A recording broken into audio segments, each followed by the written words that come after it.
ইন্নাল্লাযীনা ইয়াতলুনা কিতাবাল্লাহ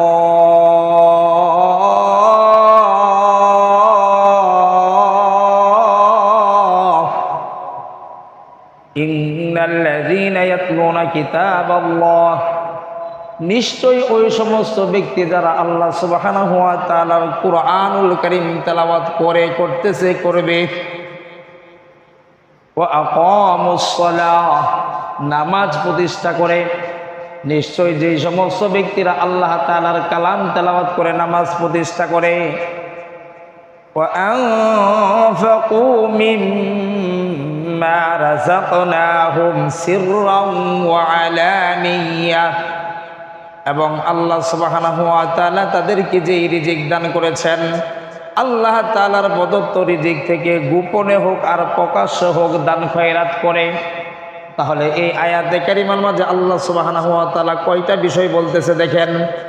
এক নাম্বার, আল্লাহ তাআলা এই মর্মে বলেছেন ওই সমস্ত ব্যক্তি যারা আল্লাহ তাআলার কালাম তেলাওয়াত করে, নামাজ প্রতিষ্ঠা করে, গোপনে হোক অথবা প্রকাশ্য হোক দান খয়রাত করে, ইয়ারজুনা তিজারাতাল লান তাবুর,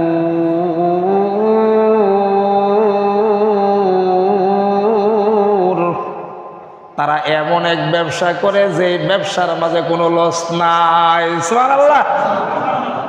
কুরআনুল কারীমের যদি তেলাওয়াত করা হয়, নামাজ যদি আদায় করা হয়, দান খয়রাত গোপন অথবা প্রকাশ্য যেইভাবেই করা হয়, এই ব্যবসার মাঝে কোনো লস।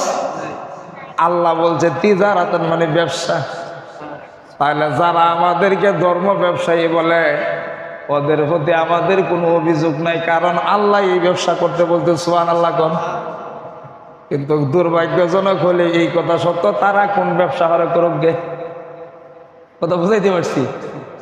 আমাদেরকে কোনো কিছু হইলেই কয় না ধর্ম ব্যবসায়ী মোল্লা, বলে না আপনারা কম বেশি দেখেন না, শুনেন না? যাদের কাছে ইসলাম ভালো লাগে না, ইসলামের কথা ভালো লাগে না, ইত্যাদি ইত্যাদি, ওরা কিন্তু এই কথাটাই সর্বপ্রথম বলে যে ধর্ম ব্যবসায়ী। এই কথা তো আল্লাহ বলছে।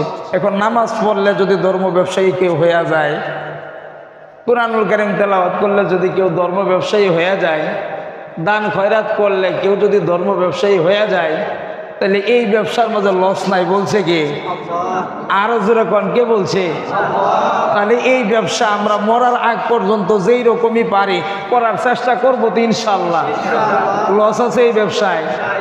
আলহামদুলিল্লাহ। আল্লাহ আমাদেরকে মৃত্যুর আগ পর্যন্ত এই ব্যবসার সাথে এবং এই ব্যবসা যারা করে তাদের সাথে সুসম্পর্ক রেখে আল্লাহ আমাদেরকে চলার তৌফিক দান করুক। সকলে বলেন আমিন।